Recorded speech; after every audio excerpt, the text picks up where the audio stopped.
दोस्तों, बयान किया जाता है एक गांव था जहां कुदरत की बेपनाह नियामतें थी। अल्लाह ने वहां के लोगों को मालामाल किया हुआ था। ऐसी नियामतें जिनको देखकर इंसान अक्सर मगरूर हो जाया करते थे। और सबसे बड़ी और बुरी बात ये थी, वहां के सब लोग काफिर थे सिवाय चंद मुसलमान के। वो काफिर अपने दौलत पर फख्र किया करते थे क्योंकि हर एक दौलतमंद था और किसी के पास पैसों की कोई कमी नहीं थी। वहाँ की सरदार के एक इकलौती बेटी थी जिससे वो बेपनाह प्यार करता था। उसकी बेटी बहुत ज्यादा घमंडी और जालिम थी। वहाँ पर जो गरीब लोग थे वो सिर्फ मुसलमान थे। तमाम काफिर एक दूसरे की मदद करते थे, लेकिन मुसलमानों को देखने वाला वहाँ कोई नहीं था। सरदार की बेटी को काले जादू में महारत हासिल थी और जादू की वजह से वो गरीबों पर बहुत जुल्म करती थी। तमाम मुसलमान उससे बहुत ज्यादा परेशान थे। वो लोगों को गुलाम बनाती, मजदूर बनाती। अगर उनमें से कोई उसकी बात नहीं मानता तो उनको कैदी बनाकर अपने इशारों पर नचाया करती थी। उस बस्ती में इक्का दुक्का मुसलमान थे जिनका कोई भी पुरसाने हाल नहीं था, कोई उनको बचाने वाला भी नहीं था। जब उस सरदार की बेटी का जुल्म हद से ज्यादा बढ़ गया तो मुसलमानों में से एक बूढ़े शख्स ने अल्लाह से दुआ करना शुरू कर दिए, या अल्लाह, हमारे नस्लें जो चंद एक यहाँ पर बची है उन नस्लों को तू बचा ले। इस पंडित की बेटी ने हमारा जीना दुश्वार कर दिया है। यहाँ कोई भी इंसान हमारा हाल नहीं पूछता। ना दौलत है, ना जिस्मानी ताकत है। या अल्लाह, हमारे लिए कोई ऐसा बंदा भेज दे जो ना सिर्फ ताकतवर हो बल्कि इस जादूगरनी को यानी इस सरदार की बेटी को हरा भी दे। अल्लाह रब्बुल इज्जत ने उस बूढ़े मुसलमान की दुआ को सुन लिया। यूं उस जगह एक अल्लाह वाले को भेज दिया और वो अल्लाह वाले ऐसे ही बस्ती में दाखिल ना हुए, बल्कि एक दिन कुछ अजीब वाकया हुआ। उन काफिरों का सरदार जंगल में सैर करने के लिए निकला। बड़ी शान से चलता हुआ वो सफर कर रहा था। अचानक एक जहरीला सांप उसके सामने आ गया। उस जहरीले सांप ने करीब आकर उसे डस लिया और वो बेहोश होकर जमीन पर गिर पड़ा। उसके जो गुलाम और उसके साथी उसके साथ थे, उन्होंने जब अपने सरदार की ये हालत देखी, एक जहरीला सांप काट कर चला गया तो फौरन उसे घर लाया गया।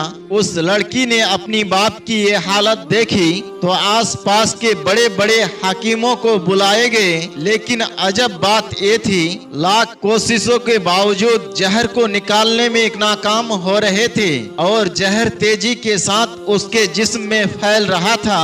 कोई भी उस जहर को जिस्म से निकालने में कामयाब ना हुआ। लेकिन उसी वक्त वहाँ एक दरवेश की आमद हुई। एक अल्लाह वाले वहाँ आ गए। उन्हें तो अल्लाह ने इसी मकसद के लिए भेजा था। अल्लाह के उस वली ने सरदार के घर के पास पहुंचकर दरवाजे को खटखटाया। नौकरों ने कहा, किससे मिलना है? उस अल्लाह वाले ने कहा, क्या यहाँ के सरदार को सांप ने डस लिया है? ये सुनकर नौकरों को ताज्जुब हुआ। वो कहने लगे, तुम्हें कैसे मालूम कि हमारे सरदार को सांप ने डस लिया है? तुम तो हमें अजनबी मालूम देते हो। हमने तुम्हें आज से पहले कभी नहीं देखा। अल्लाह के वली कहने लगे, मैं मुसाफिर हूँ और मुझे खबर मिली है यहाँ के सरदार को एक जहरीले सांप ने डस लिया है और कोई भी उनका इलाज नहीं कर पा रहा है। नौकरों ने कहा, तुम कौन हो? अल्लाह वाले ने कहा, मैं हकीम हूँ, मैं उनका इलाज करने आया हूँ। वो नौकर अल्लाह के उस वली को हालत को देखकर हंसने लगे, क्योंकि आपने फटे पुराने कपड़े पहने हुए थे और देखने से बहुत गरीब लग रहे थे। वो नौकर कहने लगे, तुम इतने बड़े सरदार का इलाज करोगे? अरे यहाँ आसपास के बड़े बड़े हकीमों को बुलाए गए हैं। पैसों की कोई कमी नहीं है हमारे सरदार के पास। क्या वो तुम जैसे गरीब से अपना इलाज करवाएंगे? दरवेश ने कहा, अगर तुम चाहते हो कि तुम्हारे सरदार की जान बच जाए तो फिर मुझे अंदर जाने दो। वो गुलाम कहने लगे, ठीक है, हम अंदर से इजाजत लेकर आते हैं। नौकर अंदर गए और सरदार की बेटी से कहा, बाहर एक गरीब आया है, हुलिये से फकीर लग रहा है, लेकिन कहता है कि मैं सरदार का इलाज कर दूंगा और जहर जो तेजी से फैलता जा रहा है उसको निकाल कर फेंक दूंगा।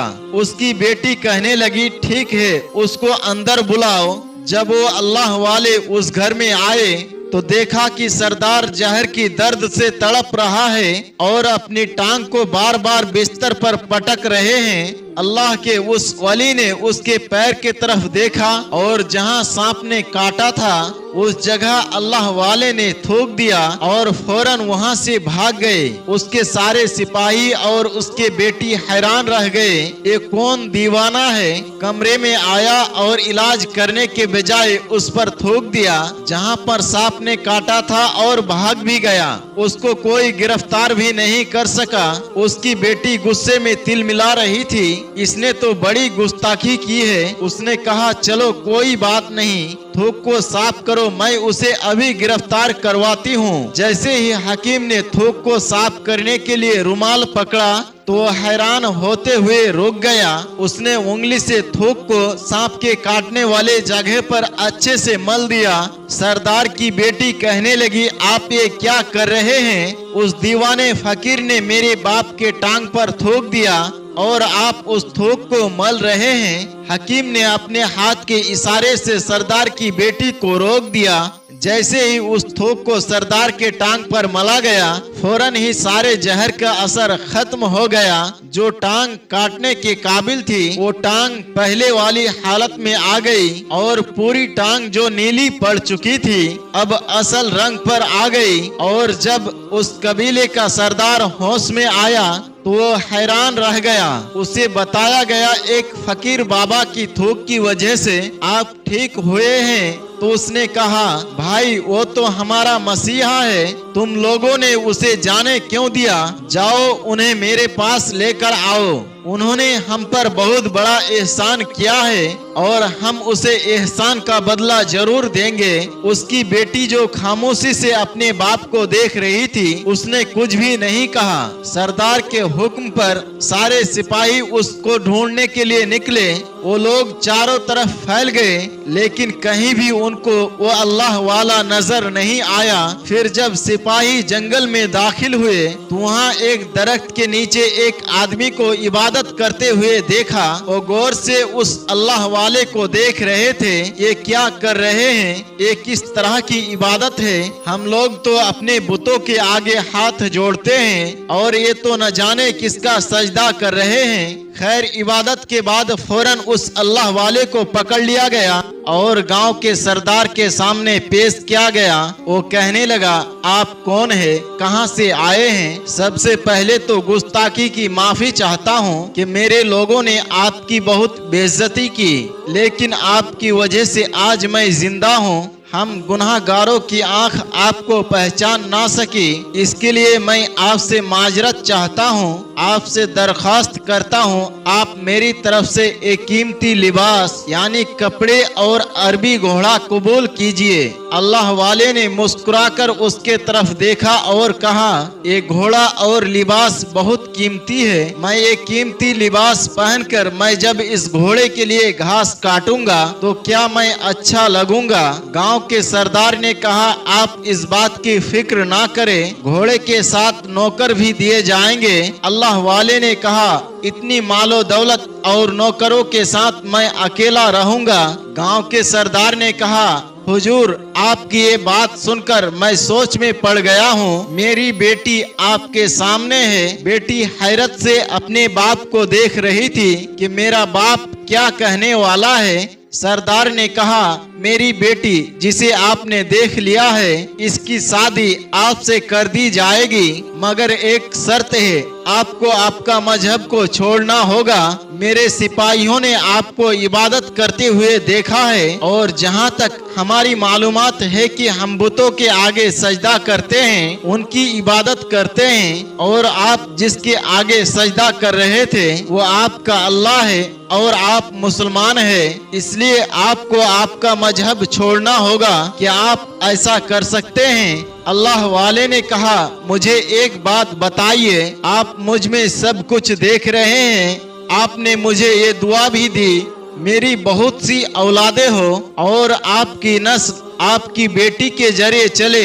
आप मुझे एक बात बताइए, अगर उन बच्चों में से किसी बच्चों को खुदा ना खास्ता कुछ हो गया तो रोना किसको पड़ेगा? तो पंडित ने जवाब दिया, हुजूर, खुदा ना खास्ता कुछ ऐसा हुआ तो रोना तो फिर आपको ही पड़ेगा। अल्लाह वाले ने मुस्कुराकर कहा, अगर ये सारा माल लेकर मुझे रोना ही पड़ेगा तो आप अपना घोड़ा, अपनी दौलत, अपनी बेटी, हर चीज अपने पास वापस रख लो। मैं खुश हूँ कि मैं एक मुसलमान हूँ। अगर ये तमाम चीज लेकर मुझे अपना मजहब छोड़ना पड़े तो मैं अपना जान देकर भी अपना मजहब को नहीं छोड़ूंगा। जिस रब ने मुझे पैदा किया, क्या मैं उस रब की दीन को छोड़कर आपके पास चला आऊं सिर्फ इन चंद पैसों के लिए? मैं ऐसा हरगिज नहीं कर सकता।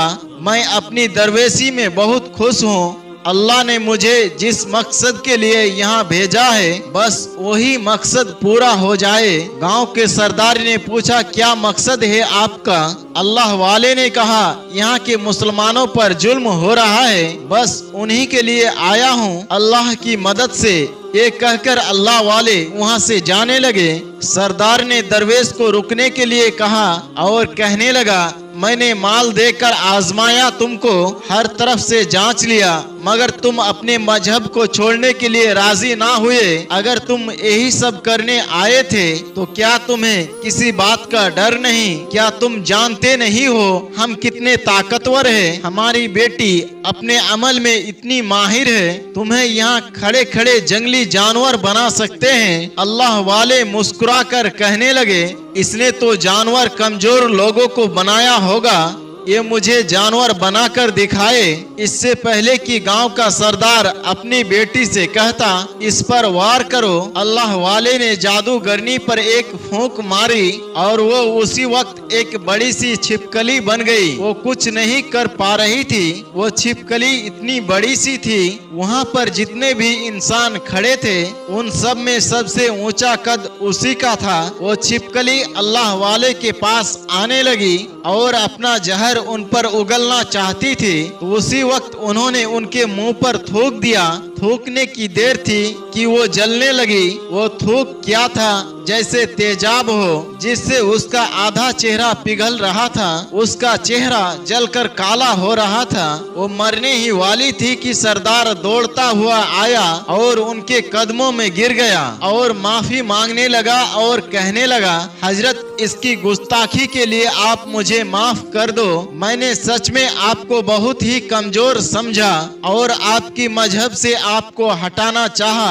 अगर मेरी बेटी ठीक हो जाएगी तो मैं सच कहता हूँ, हम यहाँ जितने भी लोग मौजूद हैं, ये पूरी बस्ती मुसलमान हो जाएगी। अल्लाह वाले ने कहा, हम तुम्हें अपने दीन में शामिल करने के लिए ये नहीं कर रहे हैं, बल्कि तुम लोग हमारे मुसलमान भाइयों पर जो जुल्म करते हो उस जुल्म को खत्म करने आए हैं। हमारे दीन में जब्र नहीं, जुल्म नहीं। अगर तुम्हारी बेटी इंसान बनकर सुधर जाती है तो मैं इसको इसकी असली हालत में लाने के लिए मैं खुद अल्लाह से दुआ करूंगा। उस सरदार कहने लगा, हाँ हाँ, मेरी बेटी असली हालत में आएगी तो किसी पर जुल्म नहीं करेगी, बल्कि मैं दिल से माफी चाहता हूँ। मेरी बेटी ने जो कुछ भी किया, अब आइंदा ये कोई भी काला जादू, कोई भी अमल नहीं करेगी और किसी भी मुसलमान पर ये कोई जुल्म भी नहीं करेगी। बस आप इसको दोबारा से इंसान बना दीजिए। अल्लाह वाले ने उस छिपकली पर दोबारा से फूंक मारी तो वो फिर पहले की तरह इंसान बन गई और अल्लाह वाले के कदमों से लिपट गई और कहने लगी, मुझे माफ कर दे, मैंने अपने आप को बहुत ताकतवर समझा। उस लड़की का आधा चेहरा काला हो चुका था। वो कहने लगी, मैं आज अपने बाप के साथ आपके दस्त मुबारक पर मुसलमान होना चाहती हूँ और ये वादा करती हूँ कि आज के बाद इस बस्ती में कोई भी काफिर मुसलमान नहीं होगा और ये वादा करती हूँ कि आज के बाद कोई भी हिंदू मुसलमान नहीं करेगा, बल्कि सब आपस में मिलजुल कर भाईचारे के साथ रहेंगे और सब मुसलमान हो जाएंगे। इस तरह से वो तमाम गांव वाले मुसलमान बन गए। तो दोस्तों ये वाकया कैसा लगा कमेंट में हमें जरूर बताएं। मिलते हैं एक नए वीडियो के साथ, तब तक के लिए हमें इजाजत दे। अस्सलाम वालेकुम व रहमतुल्लाह।